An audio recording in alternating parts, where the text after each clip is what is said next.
नमस्कार। कभी सोचा है कि किसी भी इंग्लिश सेंटेंस का इंजन क्या होता है? मतलब वो कौन सी चीज़ है जो उसे चलाती है? आज हम उसी इंजन यानी वर्ब को बिल्कुल आसान भाषा में समझने वाले हैं। तो चलिए शुरू करते हैं।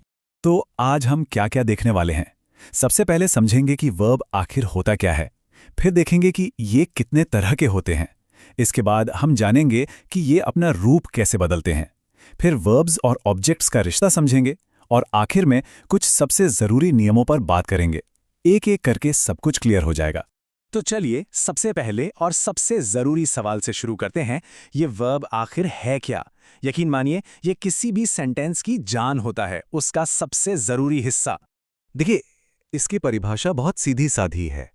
वर्ब बस एक ऐसा शब्द है जो या तो कोई काम, कोई एक्शन दिखाता है, या फिर कोई हालत, कोई स्टेट बताता है, या फिर किसी घटना के होने की जानकारी देता है। बस यही एक छोटी सी बात है जो हमें आगे की हर चीज को समझने में मदद करेगी। तो वर्ब के तीन मेन काम क्या हुए? पहला, एक्शन दिखाना, जैसे राम रन्स, यहां दौड़ने का काम हो रहा है। दूसरा, स्टेट यानी अवस्था बताना, जैसे शी इज हैप्पी, यहां उसके खुश होने की हालत बताई जा रही है। और तीसरा, कोई घटना मतलब अकरेंस बताना, जैसे इट रेन्ड यस्टरडे, कल बारिश हुई, ये एक घटना थी। तो एक्शन, स्टेट और अकरेंस। अच्छा, तो अब थोड़ा और आगे बढ़ते हैं। एक बात समझना जरूरी है कि सारे वर्ब्स एक जैसे नहीं होते। सेंटेंस में वो क्या काम कर रहे हैं, इसके हिसाब से हम उन्हें अलग अलग ग्रुप्स में बांट सकते हैं। तो सबसे पहला जो बड़ा फर्क है वो है एक्शन वर्ब्स और लिंकिंग वर्ब्स के बीच। एक्शन वर्ब्स, जैसा कि नाम से ही पता चल रहा है, कोई एक्शन, कोई काम दिखाते हैं। और लिंकिंग वर्ब्स, इनका काम बस जोड़ना है। ये सब्जेक्ट को किसी और जानकारी से लिंक कर देते हैं। अब जरा एक्शन वर्ब्स को थोड़ा और करीब से देखते हैं। ये फिजिकल एक्शन भी हो सकते हैं, जैसे ही रन्स फास्ट, मतलब कोई दौड़ रहा है, भाग रहा है।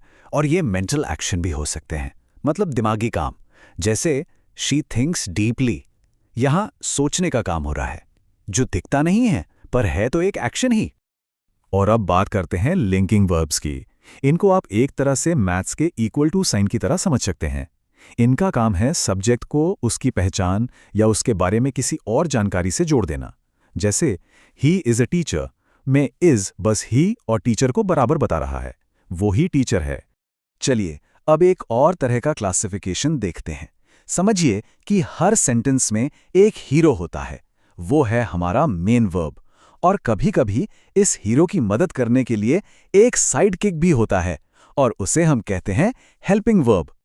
ये देखिए, ये कुछ सबसे कॉमन हेल्पिंग वर्ब्स हैं। इज, एम, आर, वॉज, वर। ये शब्द भले ही छोटे दिखें, लेकिन ये बहुत पावरफुल हैं।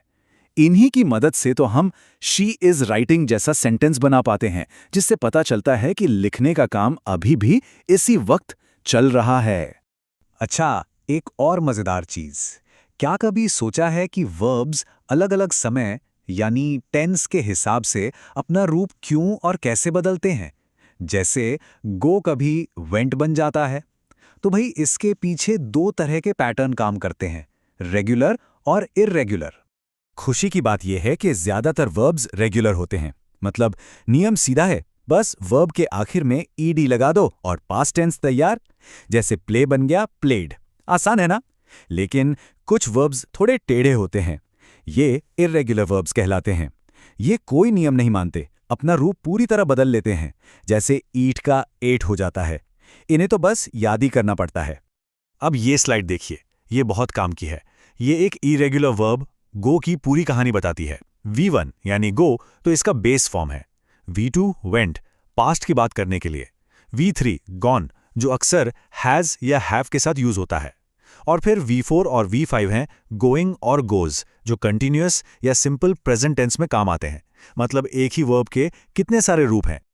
अब एक बहुत ही इंटरेस्टिंग सवाल पर आते हैं। सोचिए, जब कोई एक्शन होता है, जैसे कोई कुछ लिखता है या कोई दौड़ता है, तो क्या उस एक्शन का असर सिर्फ करने वाले पर ही पड़ता है या किसी और चीज पर भी? जवाब है, कभी-कभी वो एक्शन किसी और चीज पर भी ट्रांसफर होता है, और यहीं से एंट्री होती है ऑब्जेक्ट की। तो यहां पर मेन फर्क ये है, कुछ वर्ब्स होते हैं ट्रांजिटिव, ये अपने एक्शन को आगे पास कर देते हैं एक ऑब्जेक्ट को, और कुछ होते हैं इंट्रांजिटिव, इनका एक्शन सब्जेक्ट पर ही शुरू होता है और वहीं खत्म हो जाता है, आगे कहीं नहीं जाता। चलिए ट्रांजिटिव वर्ब का एक एग्जाम्पल देखते हैं। सेंटेंस है शी राइट्स अ लेटर। अब यहां वर्ब से सवाल पूछिए, शी राइट्स व्हाट? वो क्या लिखती है? जवाब मिला अ लेटर। हाँ, जवाब मिल गया। इसका मतलब राइट्स एक ट्रांजिटिव वर्ब है और लेटर उसका ऑब्जेक्ट है जिस पर लिखने का काम हो रहा है। अब इसका उल्टा देखते हैं, इंट्रांजिटिव वर्ब। सेंटेंस है ही रन्स। अब फिर से सवाल पूछे, ही रन्स व्हाट? वो क्या दौड़ता है? अरे, इसका तो कोई जवाब ही नहीं है। मतलब दौड़ने का एक्शन किसी और चीज पर जा ही नहीं रहा, वो बस सब्जेक्ट यानी ही तक ही है। इसीलिए रन्स यहां एक इंट्रांजिटिव वर्ब है। तो लीजिए, अब हम आ गए हैं अपने आखिरी सेक्शन में।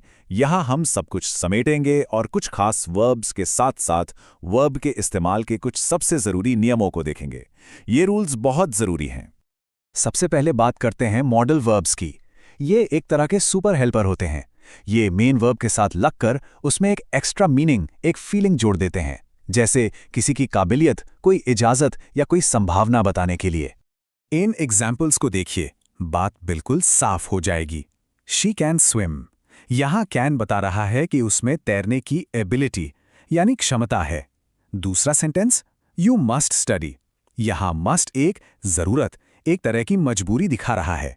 देखा कैसे कैन और मस्ट ने स्विम और स्टडी का पूरा मतलब ही बदल दिया।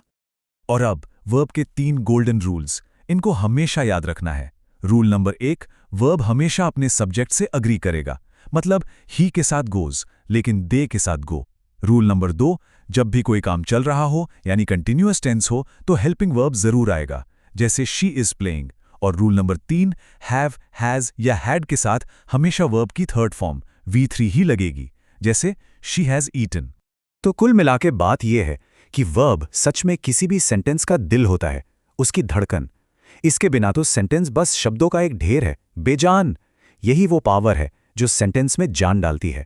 तो अब जब सेंटेंस के इस इंजन की चाबियां आपके हाथ में हैं, तो सवाल यह है कि आप इससे कौन सा शानदार, कौन सा जबरदस्त सेंटेंस बनाएंगे।